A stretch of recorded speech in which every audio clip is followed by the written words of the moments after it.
In Afghanistan, where we have 120,000 U.S. military now, that's up 45,000 from what the Bush administration had. Immediately upon the inauguration of the new President Obama, 15,000 more troops were sent in immediately.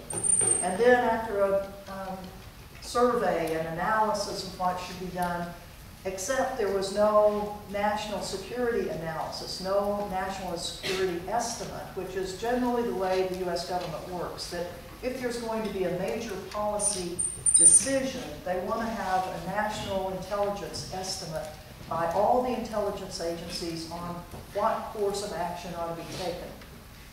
Interestingly enough, there was not an NIE, a National Intelligence Estimate, done for the Obama administration as they did their analysis of what they wanted to go forward with.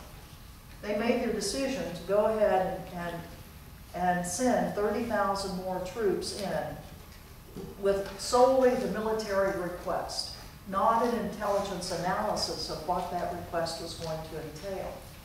So that added another 30,000. The Obama administration said, no, we weren't pushed over by the military. They were asking for 45,000, and we only gave them 30,000. So you add that all up, and now we have 120,000 U.S. military there. We have about 80,000 U.S. contractors that are there.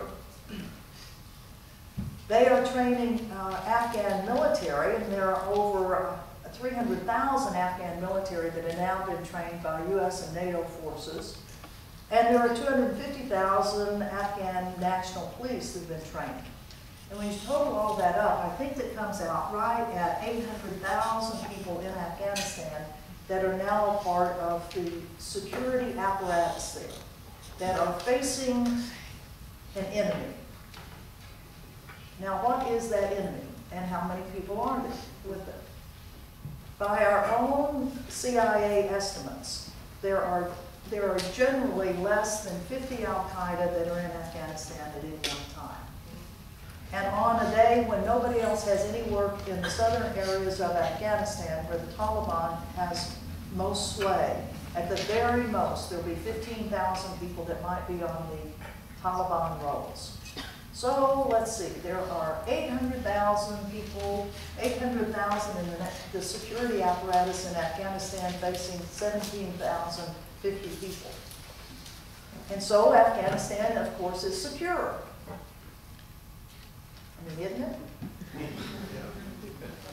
It's not. I mean, how could that happen?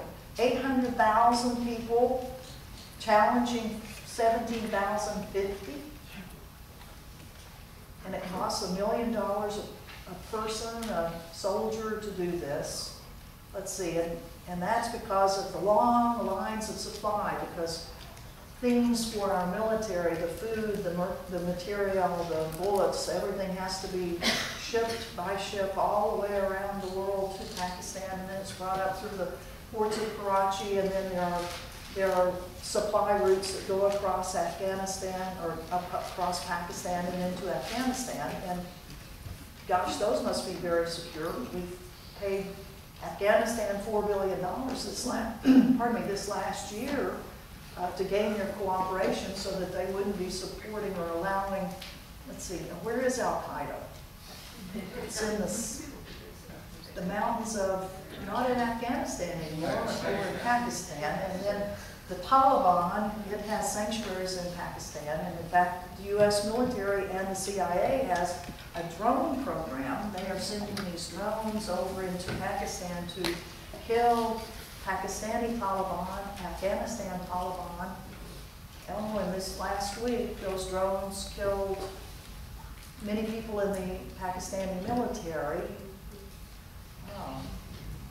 And that caused the lines of supply to the U.S. military and other government agencies in Afghanistan to be broken.